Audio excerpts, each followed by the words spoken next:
Hello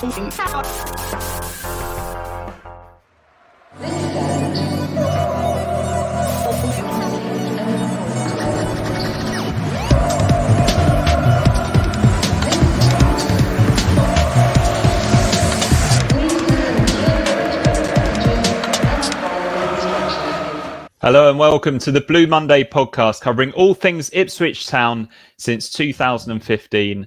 And after I won the toss and chose to batting for me, number 1 and 2, David Diamond and Craig Fimbo. It's been a hell of a week, hasn't it, gents? Yeah, you're going to take the first ball, Dave, or do you want me to take I it? think I'll let you. I think if dangerous first ball, isn't it? Fired up, Pat Cummins coming in. I'll let you take that. Yeah, I'm going to stand right across my stumps and just leave my leg stump outstanding so I get it knocked out the ground. Yeah. Oh dear. Yeah, we have a 20-second limit of cricket chat. I think that was 15 seconds. So yeah, we've got a bit to fit in. We'll save ourselves 10 seconds for the next test. We'll add it onto our next test allowance. Oh yeah, good one. Yeah. But after the Charlton result, you just knew it was coming, didn't it? You just knew that England weren't going to put a smile on our faces. No, I started to listen to it on the train on the way home, actually, or watching it on BT Sport on my phone on the train on the way home. So literally, I got out the taxi at my front door, keys in the door, plonked myself down on the sofa for the first ball as he was running in to bowl the first ball. What a night that was! Perfect. Oh, it's Brilliant. It certainly set the tone, that didn't it? Blimey. It did indeed. What a week. Let's get into the news. We're hearing all of this nonsense, aren't we? That this manager's being linked. This one isn't in contention. But the only real news that we've got since the pre-match show is Neil Harris has refused to comment on the management vacancy at Portman Road.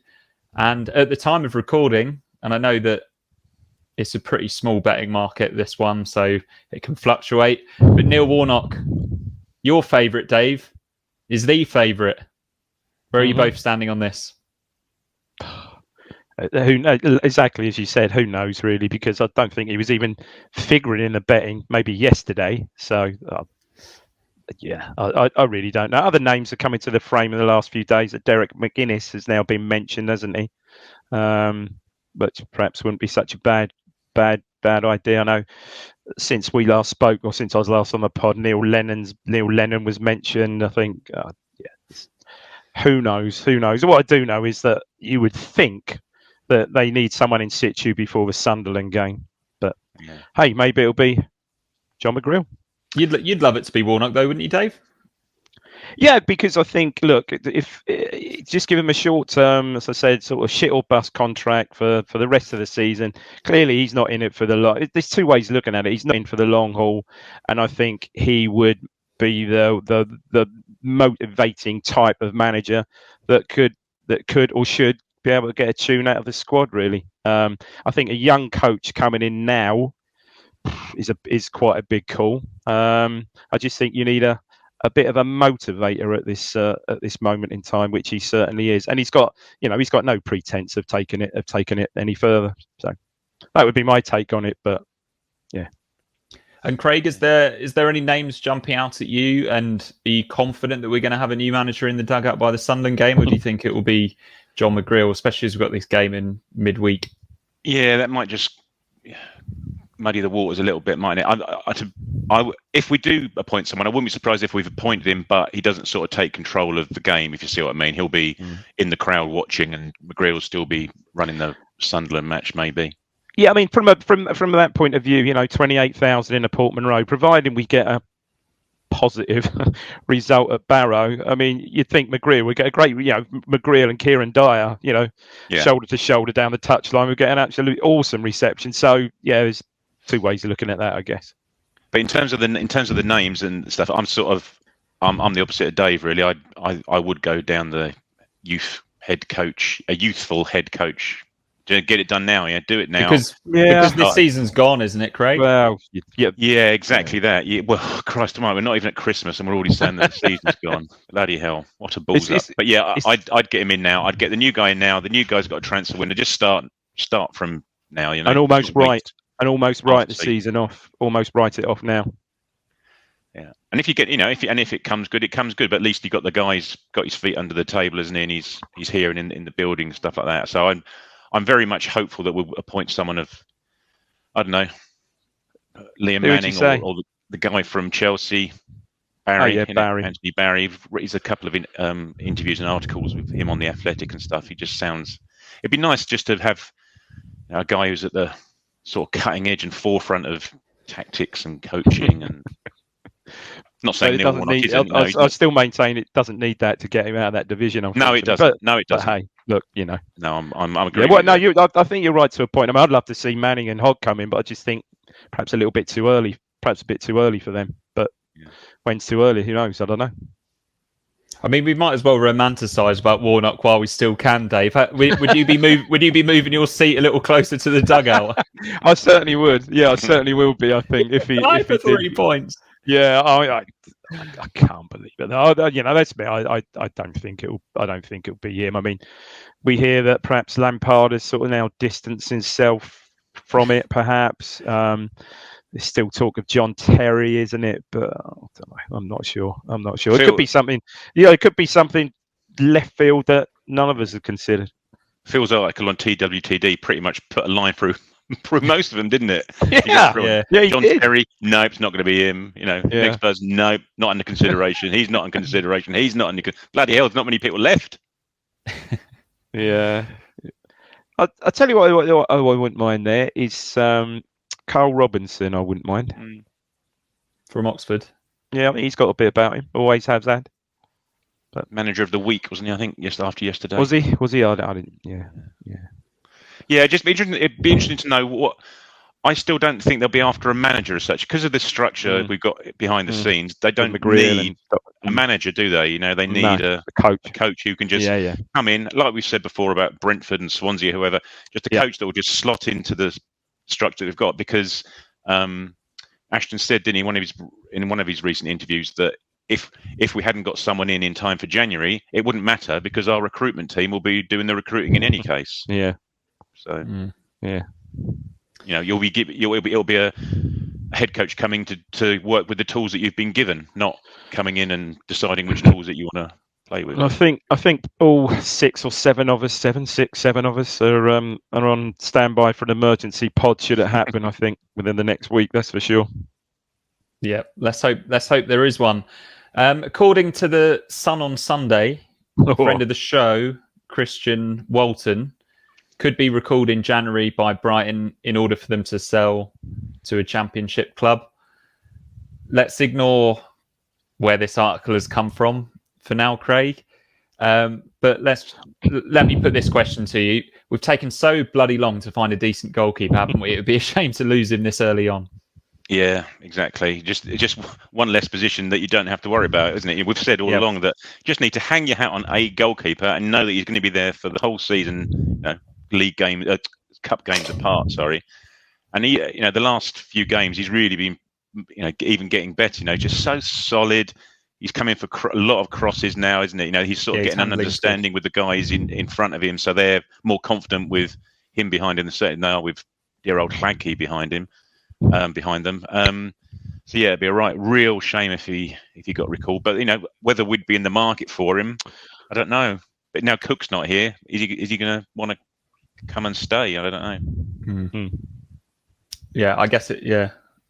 Although you've just said that the manager that comes in or the head coach that comes in isn't going to be deciding on the recruitment, but no, but from Walton's perspective, does he want to come and work for someone who's not? Yeah, I'm just thinking from like a head coach's perspective. If we bring in like a really modern head coach that wants to play out from the back, maybe Walton isn't suitable because he isn't the best with the ball at his feet. Although we've arguably had worse.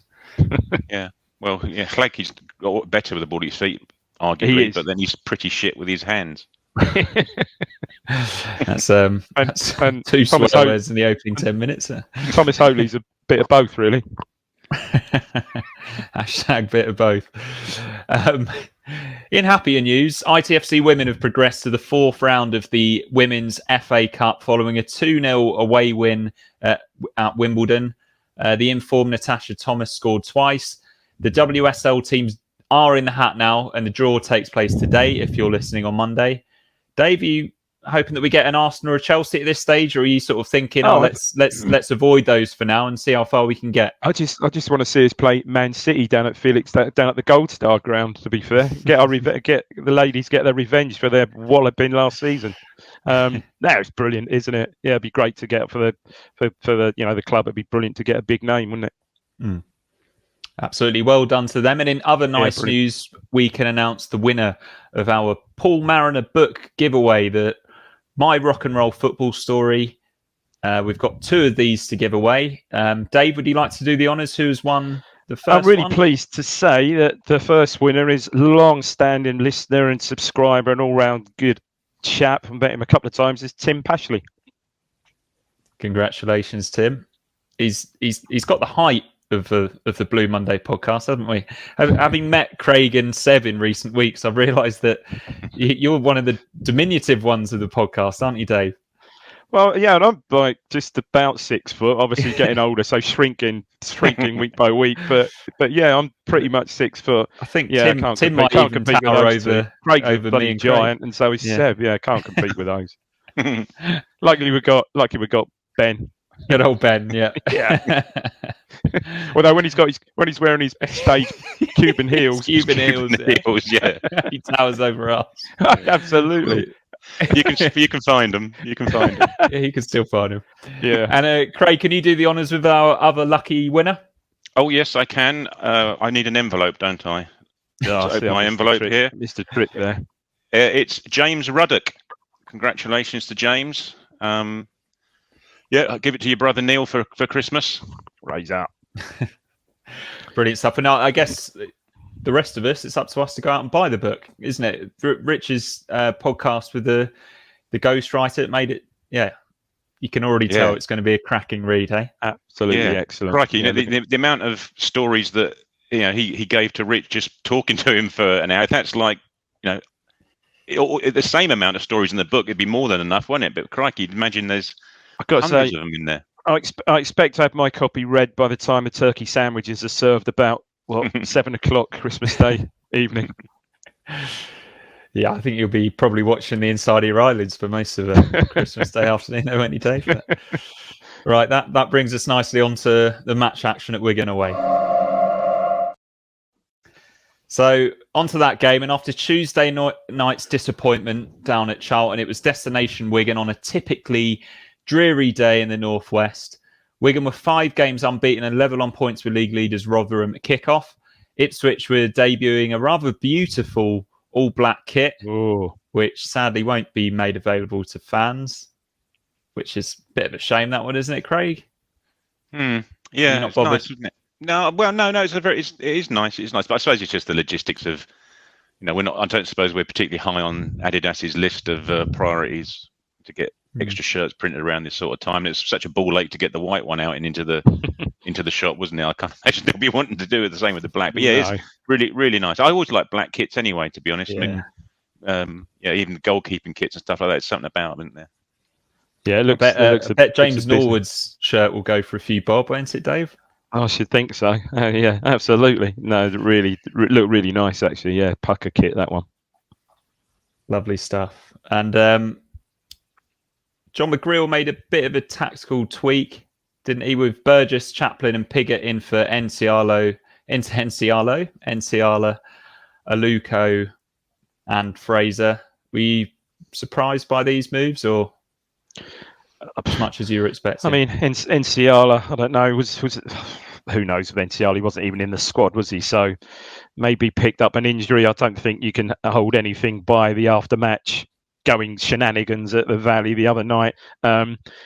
Yeah, I mean, it's a nice balance, isn't it? I mean, we said right from the start, all right, start of the season, it clearly Edmondson there. I mean, okay, Burgess there without Edmondson right at the start of the season just didn't sort of work, but it's a nice balance. Burgess, lovely left foot. Edmondson, we know he's probably been the standout player of the season. And was that 2 up front, wasn't it? That was going to be my next question to you, Dave. How did you feel about seeing the 2 strikers? I bet you couldn't believe your eyes, could you? No comment. I'm not going to comment. No, it's look, as I said all the way along, it's League One, for Christ's sake. So if you're struggling, so we have been struggling to create chances and even score goals in the last 4 or 5 games, well, more than that probably. Just change it up, and you've got the personnel to do that. Albeit perhaps for the majority of the game it didn't perhaps work, but it's League One, for goodness sake. Get the ball up there and feed off that. Well, the idea is to feed off those front two, but there's another question probably there to be asked. Indeed. I'll just quickly run through that lineup. So it was Walton in goal. Donacien started at left back with Burgess inside him, Edmondson and Vincent Young at right back. Chaplin was out on the right, an unusual position for him. Evans and Morsy, central midfield. Edwards on the left. And it was Piggott up front alongside Bond, wasn't it, Craig? Yeah, very much so. Yeah, just about the starting 11. You were at Charlton, as was I. I think Evans and Morsy did well both to be starting the following match, because they weren't great. Fraser was poor, wasn't he, at Charlton? So no great surprise that he didn't start. But I think before the match, I think just the principle of having those two starting again, having had such a appalling game at Charlton, may have just sent potentially the wrong message. Yeah. Do you think it was maybe a little bit harsh on Il Mazzuni, but do you think going into what was a 4-4-2, that is a difficult job for a young midfielder like Il Mazzuni? Probably hasn't played central midfield in many 4-4-2s, has he? No. You're exactly right there, Mikey. I reckon, and also they're going back to Wigan, etc., aren't they? You just want to spit a solid base, I suppose, to you in the middle of the field, which they were. They didn't get up to support the front two at all during the whole match. Not from open play, certainly. No. Right, I'll just quickly run through the Wigan lineup, a more recognisable lineup than most that we face in League One for one reason or another. So they had Amos in goal, Deriqua at right back, Watmore and Tilt centre backs, Pearce flying up and down at left back.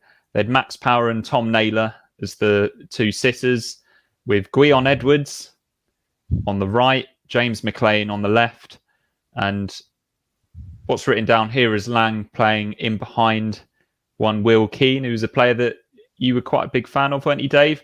And was it Keane playing up front, or was he playing as the 10, Craig? Yeah, he was pretty much playing up front, further up, right up top. Yeah, he was the furthest, most advanced of their players. Yeah, I always like Keane. He just had a nice. I always used to think he looked a nice player, didn't he? Quite an elegant player, had a good touch, moved quite well. I certainly liked him when he was here. Yeah, he's been playing. Go on, Craig.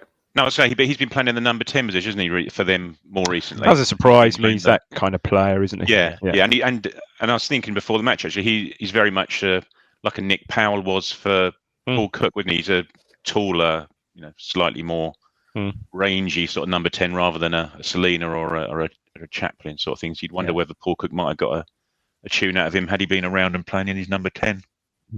Like a Marco Stiepermann at Norwich a few years ago. Sorry to mention them, but he was another sort of 6'3". Yeah, lovely 10. Player. Yeah, lovely player. Lovely left foot. Yeah, just elegant looking player. Yeah. Matt Crooks. They're about. Yeah. The first 20 minutes, gents, were described by Brenner Woolley as boring. Would have probably taken the next 25 minutes being boring, though. The first save of note came from Walton in the 21st minute as he pushed aside a stinging shot from Tom Pearce, who bombed forward from left back. Vincent Young sort of struggling to keep hold of him there. But moments later, Craig, we find ourselves a goal behind, don't we? Yeah, well, what was noticeable, you're saying about Pearce bombing down the right, and it's sort of, our left, right. Yep. It's noticeable that Chaplin was out there nominatively marking him, and he just looked out of in the Alan Judge role. Yeah, very much so. And he'd perfected the Alan Judge scamper. Oh shit! Crikey! My player's 40 yards away. I better quickly try and get back to him, sort of thing. Yeah, he'd done that on at least 2 occasions. He was scampering back to get him. And as you say, Walton tips one over, shot from Pearce, and then we'd sort of done all right from set pieces and corners, but this one was swung in, isn't it, from the right, in swinging. Clean, Gwion Edwards gets the towering flicked header, which Walton does well to get a hand to. And then the guy's standing on line. Is it Lang? He seems to be laying on the line. Yeah, but Morsy's appealing, isn't he? And he said in his post-match interview that the referee had apologised because it was actually offside. Because even Morsy was marking him on the line, but Walton had come off his line, so there was still only one player, between the goal line and the player, sort of thing. So he should have been offside because his foot was on the goal line, when he tuck it in. So yeah, it's a pity, but yeah, it's just a League One goal, really, isn't it? A flick, near post header and a scramble and I think to be fair, by that time they were fairly dominant in the game, weren't they? Though. Yeah, they were. Yeah. We'd struggled. I know Brenner said it was boring, but there was nothing there really. There was nobody passing to anyone. There was no patterns of play. I say Chaplin looked lost on the right hand side. We just took the first half. We didn't really get into the match at all. It was very, very scrappy from our perspective. It was a pretty scrappy match, full stop. But yeah, we really struggled in the first half. Turned it around in the second. Indeed, we do have a penalty shout 5 minutes later as Carl Edwards was brought down in the box, but nothing was given. In the 33rd minute, there was a strange incident involving Pearce and Chaplin. Initially, Chaplin's booked for tripping Pearce and reacts angrily, jabbing his finger at Chaplin. And there's a bit of a melee after Pearce goes down a second time. Brenner and Alex Matthew thought that Chaplin was getting a second yellow, didn't they, Dave? That confused us. Yeah, it was all a bit weird. Yeah, absolutely right. And it appears that initially, clearly, Chaplin thinks Pearce has taken a dive, and he's incensed by it, isn't he? For goodness' sake! So you would think perhaps there's something in that. And then it sort of goes off camera. I don't know if you saw it, Craig. It seems in the highlights it sort of goes off camera, and all you can see is Chaplin walking towards Pearce. Yeah, Pearce. And Pearce next shot, Pearce is like prostrate on the ground. So you think, well, something's gone on there. Like, has he put his head in there or something like that? But apparently, they're saying it was a stamp on his foot or something. Yeah, but the thing is, it was right in front of the linesman, wasn't it? Yeah. The linesman, the referee, couldn't have been more than 10 yards away combined. Not at all. So my friend of the show, Henry, was at the game, and he told me that his interpretation was that the ref initially booked him and then spoke to the linesman and then cancelled out the booking. But that doesn't go along with what Stuart Watson said. But no, trust what he saw. It kind of makes sense. But yeah, I don't think Trevor Kettle's around, you're never too far away from it reaching boiling point, are you, Dave? Oh. There it is. Yeah, he's always quick with his whistle. I think you've stolen that one, haven't you? That was that's one of mine. So no other big chances for us at the half. Craig, did this feel like Tuesday night repeating itself? I think I saw you tweet actually that it's good to see 2 strikers isolated rather than 1. Yeah, I say it's 100% better from Tuesday because we've now got 2 isolated strikers. Yeah, that was it. Is that I say Chaplin really didn't do too much on the right. Morsy and Evans were very deep central midfield. They were playing, like in the 4-2-3-1 formation. They were still playing very deep, just in front of the back 4. Edwards did as Edwards does, got on the ball a few times and actually, keeps trying, got into the box. That penalty shout, it wasn't obvious, but it was certainly a nudge in the back from the other Edwards, wasn't it? I think it's from Gwion Edwards, nudged him in the back. And about 5-10 minutes later, there was an identical foul, which the ref gave. Obviously, it was outside the box, so he's more freely gonna give it. But yeah, it was still a nudge in the back as he was bearing down towards the touchline. But yeah, apart from that, there wasn't too much going on in the first half. So it's pretty scrappy 45 minutes. It was. There was no substitutes at the break, but there was a slight change with Donasian and Kane Vincent-Young switching sides. And I wondered why that might have been. Obviously, it was because of Vincent-Young's defensive frailties rather than trying to get him forward down the left, wasn't it? Yeah. Yeah, you'd think so. And I mean, certainly at Charlton, I can't really speak much about the first half yesterday, but Donasian was so it's just uncomfortable watch seeing him play there at Charlton, wasn't it? My goodness me. So, but yeah, I think Pearce was Pearce was certainly, as you said earlier, making inroads further into our half towards our box most of that first half. So you'd think it perhaps was more tactical than anything. I think it's safe to say if it's the recruitment team or if it's the new manager, the left back may be on the shopping list come January. Yes, quite possibly. We improve at the start of the second half, but don't create much in the way of chances until a double substitution changes the game, Dave. On came James Norwood for his first match since injuring his hamstring against Newport in the Carabao Cup, and Sonia Luco came on as well with Piggott and Chaplin going off. Yeah, I mean, I think that and good. I think it's got 62nd minute, so a good half an hour to go. So it's giving them enough time on the day. Seemingly, Piggott was quite out of sorts, as you said earlier. Both him and Bond were totally isolated first half, and I think when perhaps the ball did get played up to Piggott, it's just one of those. Matthew was saying on comms, it was one of those days where it just wasn't sticking with him at all, and everything he tried just didn't come off. And yeah, Chaplin was an odd one, playing right side when it clearly maybe a bit on the opposite way, a bit like Donassin at Charlton, just never really looked comfortable playing, playing there really. So yeah, on comes, as you say, Piggott and Aluko, and certainly from listening to a commentary, it was just we had much more about us almost from that minute really. Absolutely. Norwood just looked sharp when he came on. He didn't. He wasn't. Losing your head, Norwood.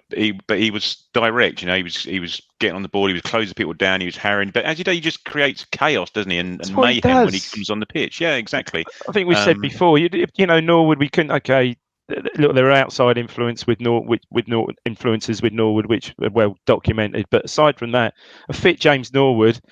He should always be in the squad. So if he's not starting, he should be on the bench, because just like yesterday, as Craig said, he comes on and he just makes things happen. Yeah, all right, he might lose his head and get a cheap yellow card, but it gets people stirred up.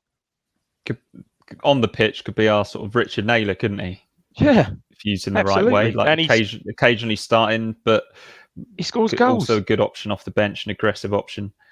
And yeah, he's immediately involved as a shot, which is easily saved by Amos, but showed his intent early on. But then we have a real let-off, Craig, as the hipster's choice, Will Keane, is slipped in by Guion Edwards. Yeah, and it wasn't offside, was it? I don't think. Really? At it, he looks level, if not. It's a good move, slick move. Yeah, it was, and it's good finish, wasn't it? Oh, yeah, rough, yeah. But I say that sort of proved the point that he was playing the most advanced of their players, and then he also had a header, didn't he, a little while later, we should have scored from. Ooh, yeah. Such a nice guy, Will Keane, that obviously you shared breakfast with him once. I did. Milson a few years ago. Dave, did you notice how he didn't even complain at the linesman, even though he was onside? Not at all. Then he just got up, jogged back. Yeah. Too much for gent for that. Yep. Dave, our set pieces. This is a real bugbear of yours, isn't it? They were especially bad on Tuesday night, but on 77 minutes, Lee Evans does get one right here, doesn't he? It's a great delivery. It's just where it needs to be. So he's about 40 yards out, sort of right hand side of the Wigan half. Maybe not quite 40, 35, something like that. But it's just a great delivery. It's just that delivery hit with, but he doesn't just float it, and it's hit with pace around that in that cricket. Sorry. Corridor of uncertainty, and they just don't deal with it. Edmondson challenges it, they don't deal with it. Who's there on the spot? Norwood from left foot finish from 6 yards, 7 yards, buries it, and yeah, he's quite pleased, isn't he? And the celebration, Craig? He gives it. I'd imagine for Mr. Ashton sitting in the director's box. I would think so. He's probably covering his eyes then. Yeah. It is a weird one, isn't it? Because of Norwood's tweet after Paul Cook left, essentially saying that he wasn't being allowed to be picked. He wasn't being allowed to be played. Maybe Ashton saw that and was like, well, I'll show him. You're allowed to play now. Or whether John McGreal just said, look, if I'm going to do this, I need to have all of the players available, fresh slate for everyone. Especially after Charlton. Good grief. Yeah, absolutely. And great to see. And to be fair about the set pieces, Evans didn't have a great game certainly first half he was pretty poor. Set but plays were better though, weren't they? They were a lot better. Yeah. He put 2 or 3 good free kicks in yesterday. Yeah. He does at least try and put balls in with pace, but he quite often hits the first man, doesn't he? Has that been in 101? Oh no, I'll leave that.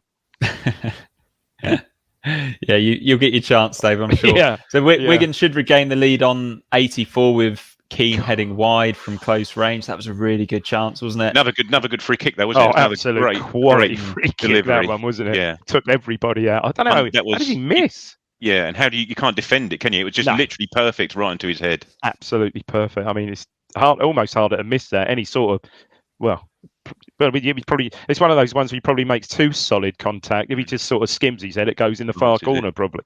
Yeah.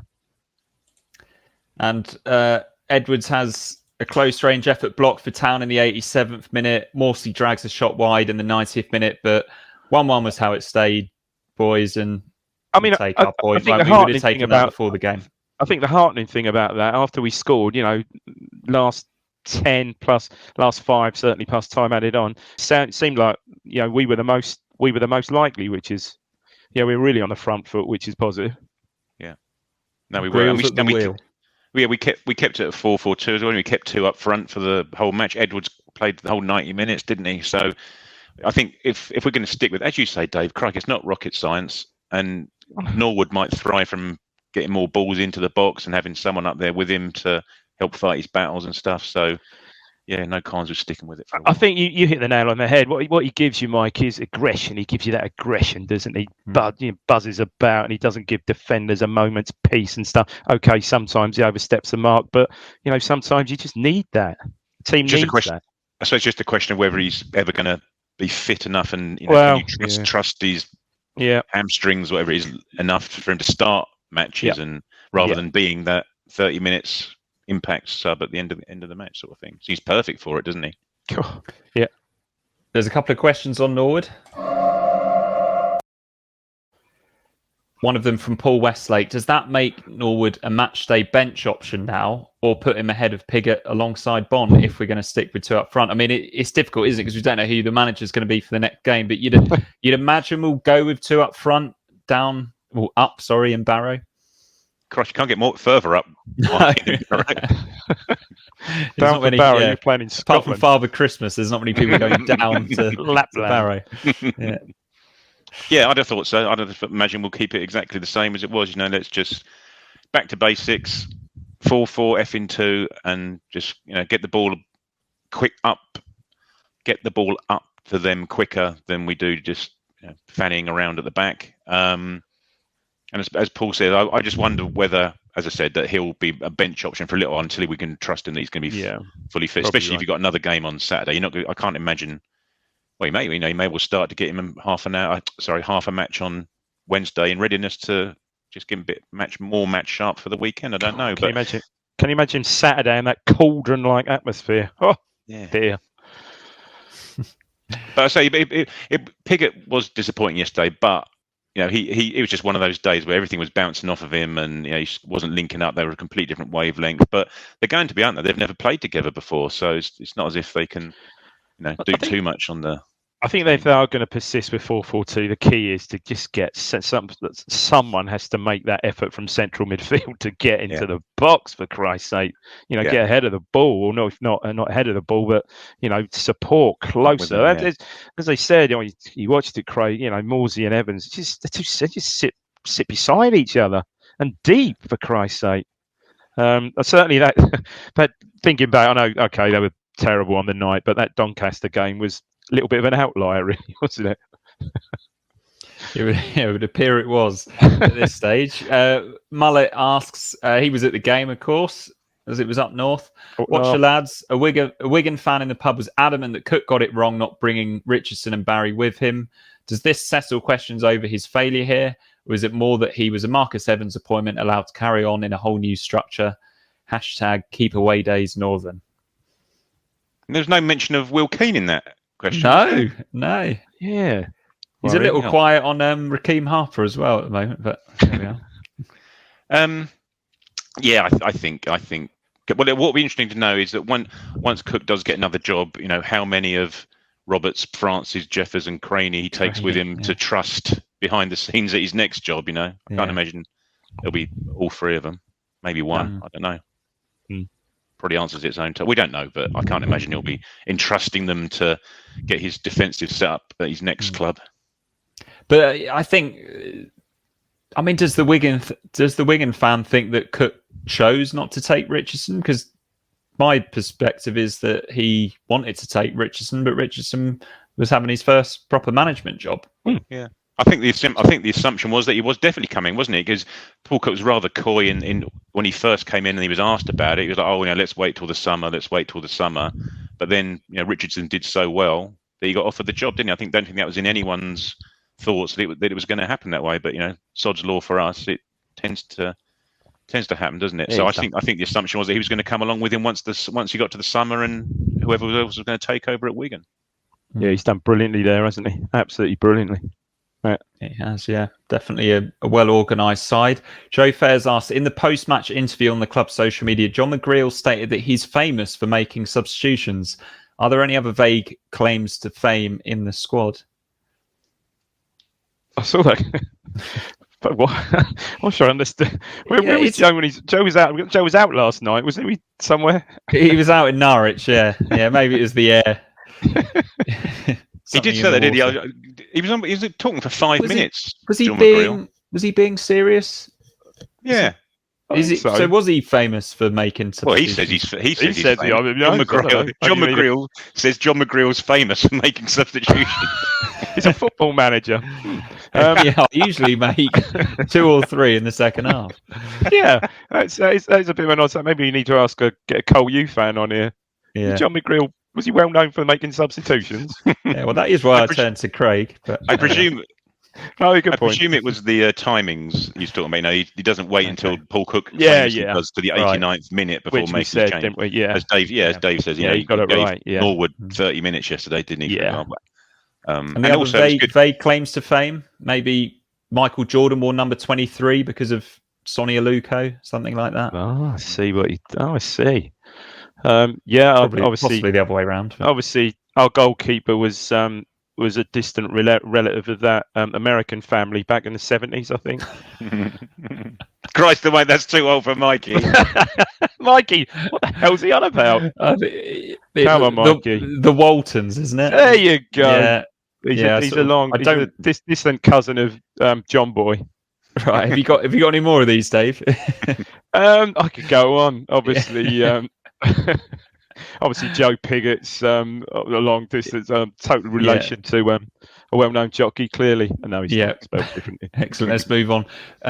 Pete Girls asks, the game changed massively after Norwood came on. Is a shithouse 4-4-2 with the king of shithouse up front better for League One than trying a sexier Premier League Championship 4-2-3-1 system just to get out of this horrible league? Aluko also had an excellent impact which shouldn't be ignored. He's absolutely right, is it? Because the game did change when Norwood and Aluko came on. Aluko didn't have a good night at Charlton, but nobody did. So good to see that his confidence levels haven't dropped. But yeah, we've kind of covered this one, haven't we? You two are now both in agreement that we should be looking at 4-4-2, or is it horses for courses for you, Craig? Well, I'm not necessarily wedded to 4-4-2, but 2 up front. I think you can play 3-5-2 or whatever you have to play. I'm sure the new manager, whoever it is, will be a bit more flexible in terms of his formations than. But you'd like to see 2 strikers on the pitch, wouldn't you? That's exactly. And the thing is, it just needs bedding in, doesn't it? And the guys just need to get used to be playing it because they haven't been coached to play it for, well, certainly since Paul Cook walked in the door, have they? So, and with Aluko on, maybe you get a bit more quality into the box as well. That's something you need, isn't it? You got 2 up front. You need to start getting some decent crosses in from open play rather than just relying on your set pieces as well. Yeah. Just moving back to the Barrow game, FPL Tractor. What kind of team would you send to Barrow? I think I wouldn't put my first 11 on the bus and get them training together all week. Obviously, Paul Cook was going really strong, wasn't he? But John McGreal might be looking at it slightly differently. Do you think maybe because the fact that he's going to be under 23s, coach with Kieran Dyer, they might fancy having a look at some more of the youngsters in this game? Yeah, maybe. I think you might see Humphreys perhaps. But again, the depth of squad. I mean, I know we've got couple of injuries, obviously long term, seemingly Burns and Coulson. But other than that, obviously not sure about Enciala, but other than that, there's a relatively clean bill of health for this squad. So look, we're going to, whatever you think, we're going to put a fairly strong team out just because of the depth of squad that we've got, for goodness sake. So Barrow, wouldn't be surprised to see Bon again up front just to try and get him a goal, for goodness sake, and get him up and running again, perhaps. But out of the youngsters, yeah, you'd think El Mizuni would most likely to play. Maybe Humphreys might even get a start, perhaps. Things as well. I suppose it's also an opportunity. Sorry, Dave, it's also an opportunity for people to play together, though, isn't it? You know, it's an opportunity. There's another way. For Absolutely. Pickett and Bond to get another 60 minutes together. Yeah. The problem is that this game is on Wednesday, isn't it? Yeah, so, a bit close, isn't it? I mean, we'll presumably they'll be training Monday, Tuesday, but then if you're playing at Barrow on Wednesday, you're not going to get any other proper training, and you're just going to do set pieces on Friday. But hang on a minute, didn't Boris just have an 8 o'clock announcement? Hang on, I'm now getting it through. Oh yeah, all football's cancelled anyway from Thursday. No, it's not. Dave. Sorry, no. I mean, that was a joke. Yeah. I mean, I don't. Oh my god! If this isn't live anyway, is it? So no. There we are. Let's change the subject completely. Then Alex Hare asks if you could make one of Selina, Bon, or Walton a permanent signing in January. Which one would it be and why? Alex would go with Walton. Every team needs a decent keeper. I'm going to say Bon because we've unearthed a goal scorer there, and I think he'll come good again. I'd probably go for Bon. Walton, I must say, I'd go for Walton. Yeah. It's mad, isn't it, that we're not saying Selina at this stage? No, but the thing is, as Dave said, and the guys I was with yesterday, mate called Glenn, just saying that he's now looking more and more like a luxury player, isn't he? If you're going to be playing 4-4-2, you're not going to be fitting Selina into that formation, are you? You know, you if you're going to play him, he needs to be in Abel Tarap for QPR, that everything goes through him and everyone else does his defending for him. But he hasn't warranted that sort of status, has he, at the moment? So, you know, we're as yesterday showed, we're trying to get Chaplin into the team and sort of failing. So, Christ, I can't imagine Selina's going to fit in there. So, out of the three, he's probably the third choice, unbelievably, from my perspective. But lovely to have.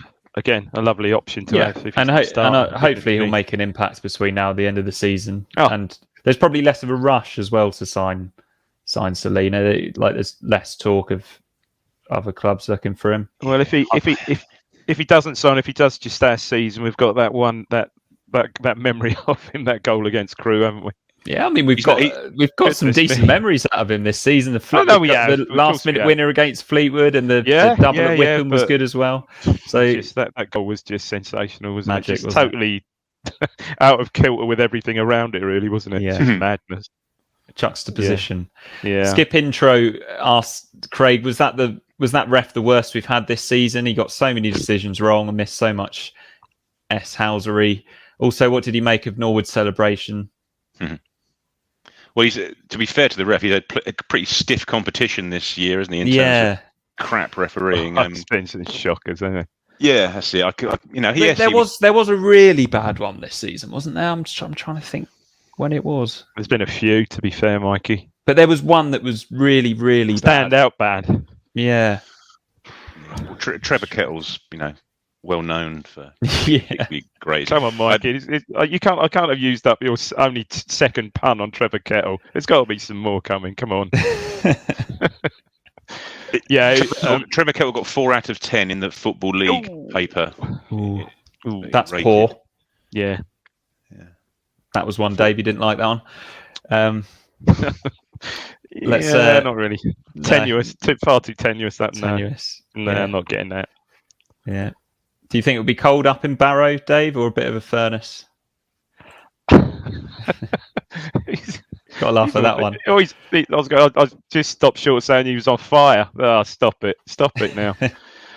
Right, let's do the other results. Accrington 1, Bolton 0. Accrington stay above us. Bolton's season has just gone from bad to worse, hasn't it? Charlton followed up their good win against us the other night with a 2-0 win over Cambridge. They're looking decent, aren't they? Connor Washington scored both of those. He looked good, didn't he? Those front two look really good. They're only 1 point ahead of us though in the table, aren't they? And even before the match on Tuesday, they were looking to aim to get in the playoffs, and they were like, 2-3 points behind us, and we're looking down and worrying about relegation, and they're looking forward to getting to the playoffs. But again, they've got one Tuesday, one yesterday. They've got that momentum, haven't they? Yeah. Starting to get it going. Yeah, that's exactly what we need when the new manager comes in. We actually need a new manager bounce for once. It makes such a difference. Yeah, especially it's the perfect opportunity to have a new manager bounce as well, because there's so many games. Yeah.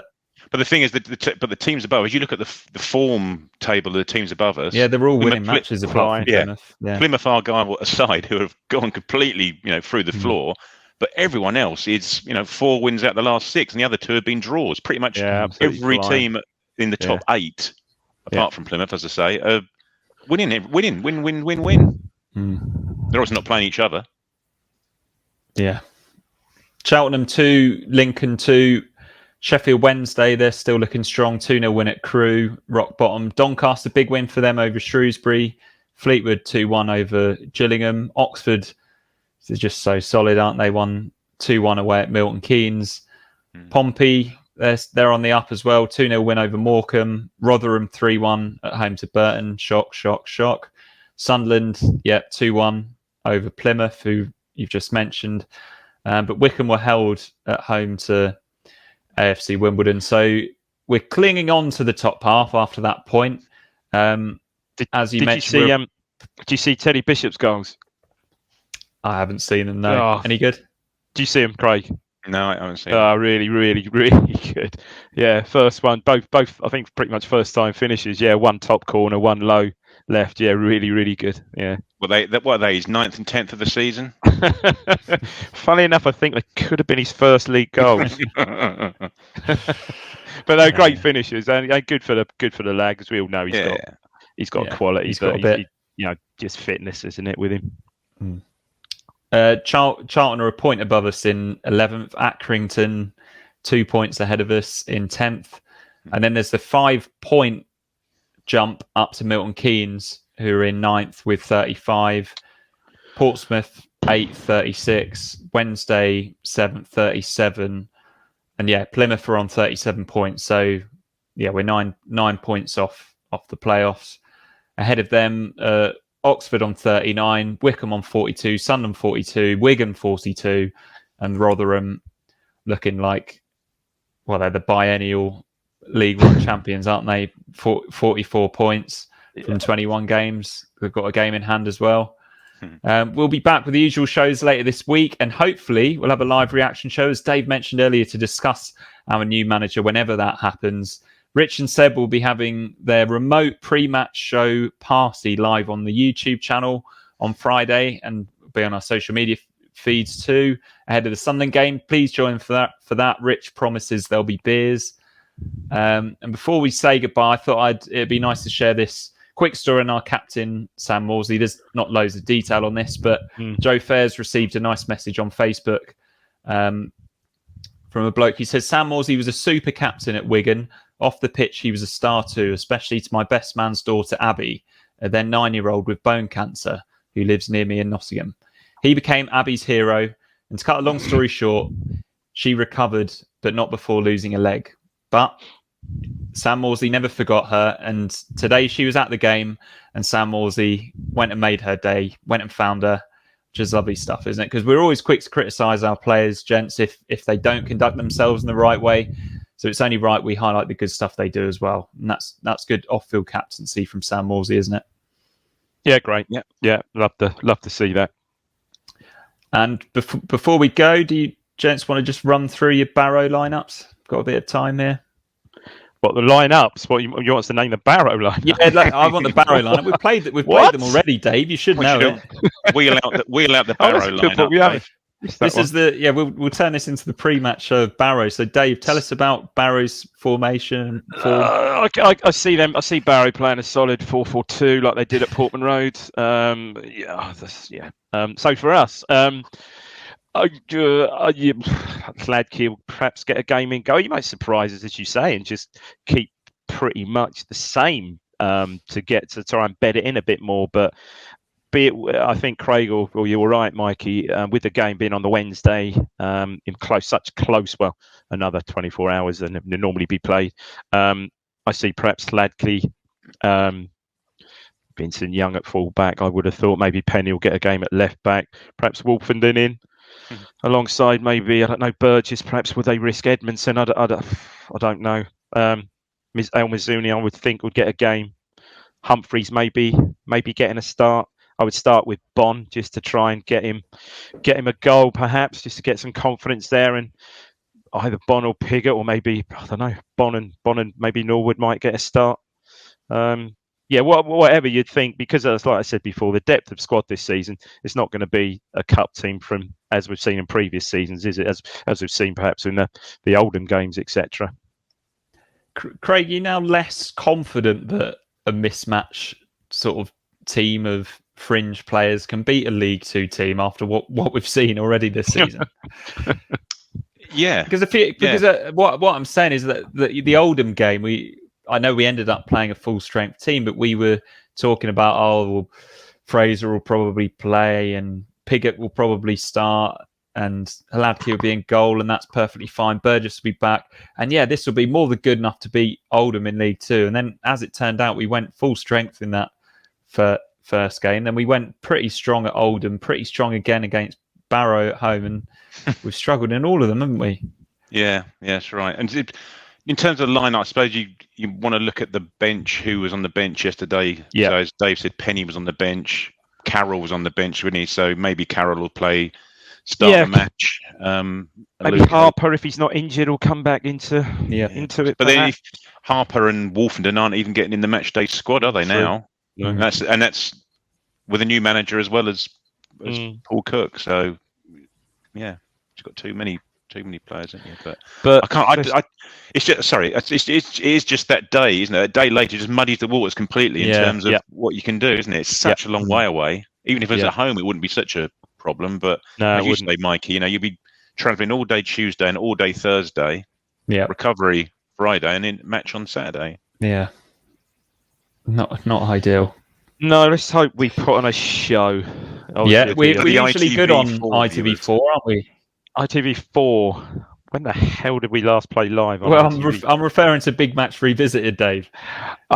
See, we're always brilliant on that, especially the last few weeks. We've been really good in the last few weeks. Yeah, cracking home draw against Liverpool and a good, nice away win in the mud at Birmingham. That was a good one. Of course. See where you're coming from there. Yeah, now it'd be that'd be good. That'd be nice to see us on TV, and hopefully we can put on a display, some sort of display for once. We all know what happened the last time we went to Cup replay on TV. Terry Butcher's bones. Terry Butcher, yeah. And Chris Sutton grinning like a Cheshire cat, wasn't he? Yeah. There we are. Any last words before we go? Anything you want to plug? No, just quickly. I mean, people know about it, but I'm certainly looking forward to Saturday. I'm going to be down there 9:30 for the unveiling of the Kevin Beattie statue. Of course, yeah. Excellent stuff. Are you going to make it up for that, Craig? Was it a little bit too early? Probably. But logistics, mate. At the weekend, my little girl's going to come along as well. Actually, on Saturday, we've got her a ticket, so I'll a trip to Pizza Hut has been promised for me. Oh yeah. Are you down the weekend, Mikey? You're not? Afraid I'm not. No, I'm out in London, but I'm gonna come up for the Wickham game. Oh, cool. Helping to pack up Portman Road. I don't know how well those tickets are selling for the Wickham game Tuesday night. I don't know how many they've sold for that, but I'm sure it would be a decent crowd. Yeah, I think to be fair, I think quite a few people bought the 3-game pack. Yeah, that's true. So I'm sure it won't be 28,000 or whatever, but no. I think it'll be decent. Nice. All right then. Thanks for that one, gents. Yeah, cheers, guys. Bring on the Barrow.